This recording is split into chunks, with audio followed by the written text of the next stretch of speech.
Now, people might think I'm crazy, mean, racist, sexist. But I'm just more of a researcher, really. I think a lot of our history, a lot of our memories go back to the turn of the century when the Nazis basically wiped all the books off the face of the earth and rewrote history for us. For whatever reason, I don't condemn people. We all do things for whatever reason at the time. You know, we think we're doing the right thing for our people or for different people. And well, getting off that, I found a way to remember history the way it really was by tracing back my own roots. So it's just my own history, but it covers basically the Earth and other planets throughout my history of my existence. Sorry, I still got the flu. Just having a coffee. But yeah, so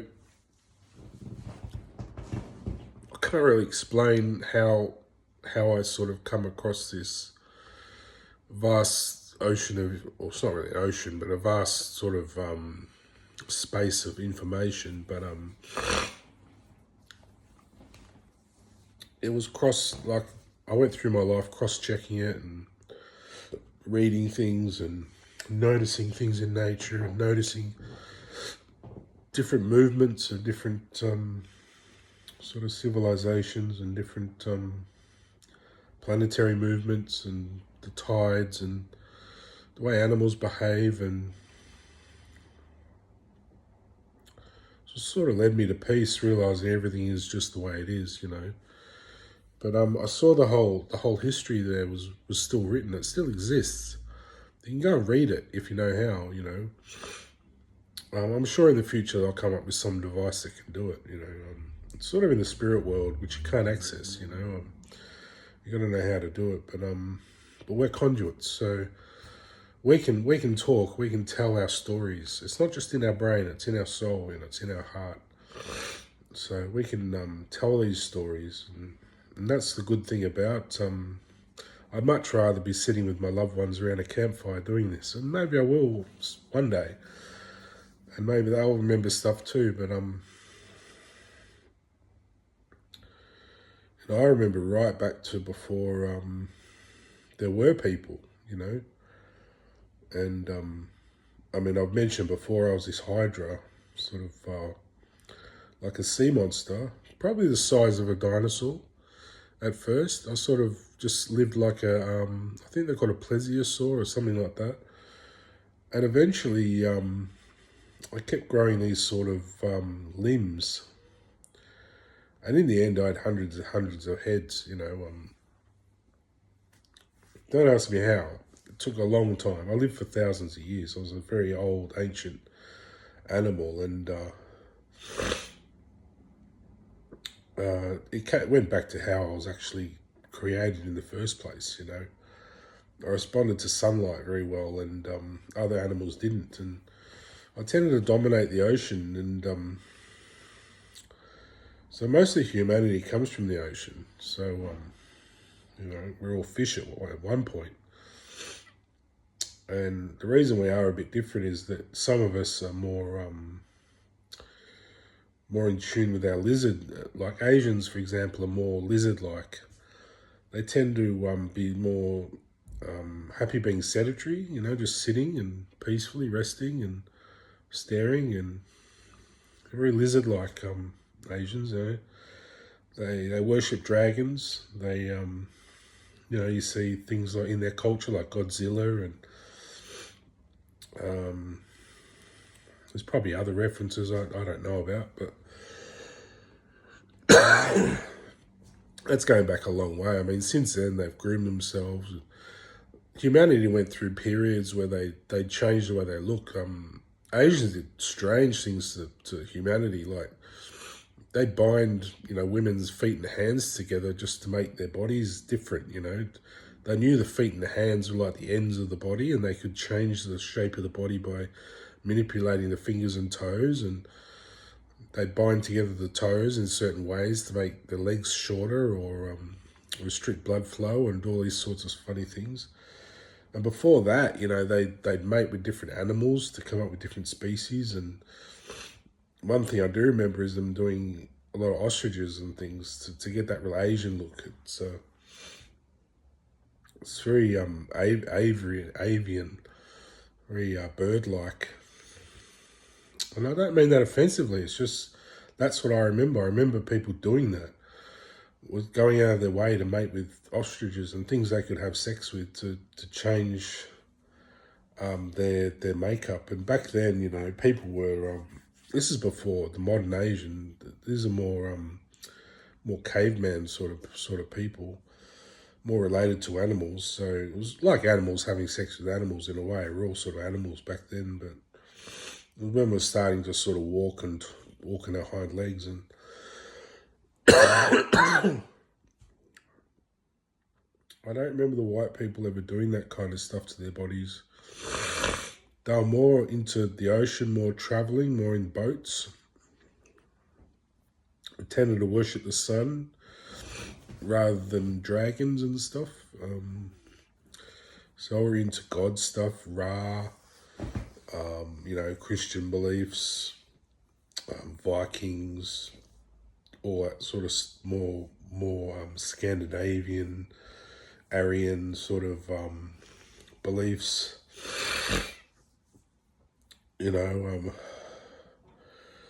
Early on we might have mixed with all sorts of animals, who knows, but I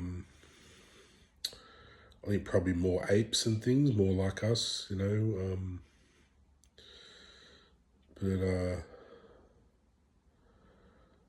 there's probably all sorts of animals that have come about. There might have even been dog animals or something back in the Egyptian times, more dog-like men or something. But yeah, I just wanted to open people's minds up to possibilities that you don't have to be offended to try and understand history, that it's mysterious and strange things go on, and to get to where we are today. A lot of our culture today, we forget that we're wiping out our crudeness, we're wiping out our roughness, our rawness, almost trying to refine ourselves into a pencil, take away all the rough edges and just become plain. And where's the end to that? What do we become, a plasticine blob, or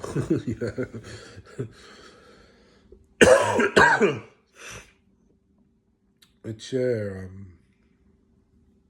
I think we more come from the ocean of fish-like people, and following, this sort of hydra, sort of godlike, this godlike sort of creature was mantled onto the earth, and it didn't all happen in one day. This is over millions of years,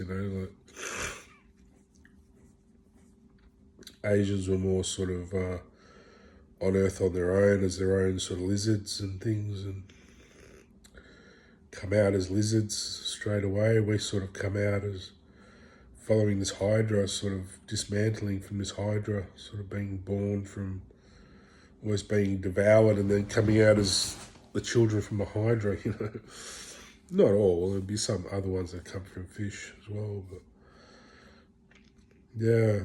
So just to open your mind up a bit to possibilities of where we come from, why we exist, what we're all doing here. And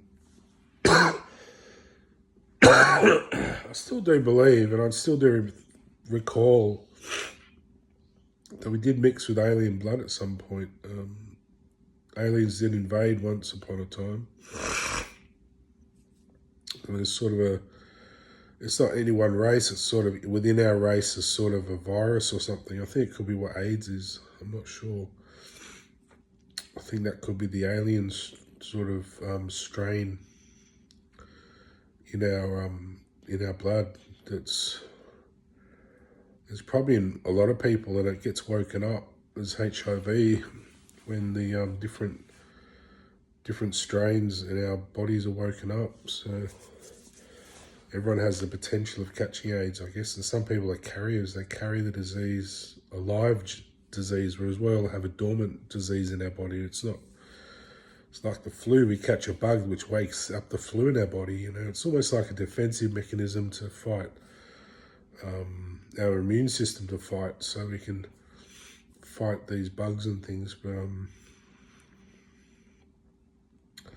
I just think without that alien pathogen or whatever it is in our world, we wouldn't have all these dangerous creatures, spiders, snakes, scorpions, all these deadly sort of creatures. The world would be a bit more of a happy, fun, fluffy sort of rabbit, cat sort of soft, palatable, fluffy environment for us to live in. It'd be more of a beautiful place, really. It's just it's been sort of infected by some alien thing. I'm not saying it's any one race. It's sort of just a pathogen in our blood now. It's all within us, I think. It's blended into just about everyone. But like I say, there's probably some people who don't actually have it. I don't know. It's a long time ago. I think it would have spread, but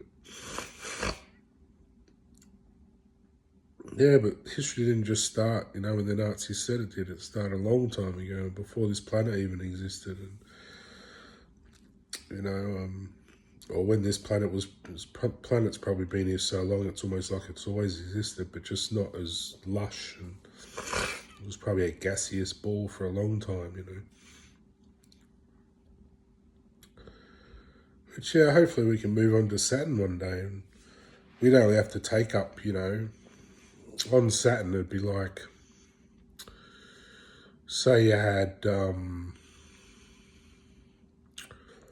besides the Tasmania to Earth, that's how much room we'd need to take up on Saturn for the next million years, I reckon. That's how big Saturn is, so we could just have one little spot in Saturn and that'd please us forever, just about. So it's worth fighting for, that next phase, to live on a beautiful big planet like that. Finding out the logistics of that is a step, but I believe in it. I believe Saturn's the one. It's got the right characteristics, and it's got that asteroid belt to protect us. You wouldn't live under the asteroid belt. You'd sort of live a bit higher up towards the North Pole of it, sort of a quarter of the way up, northern region. That's what I think anyway, but yeah, it'd be good. That's why I do a lot of this stuff. That's why I'm positive, is I want to be involved. I want to do something too. I want everyone to be involved. Have a good day. Peace out. Dark on the eye. Yeah.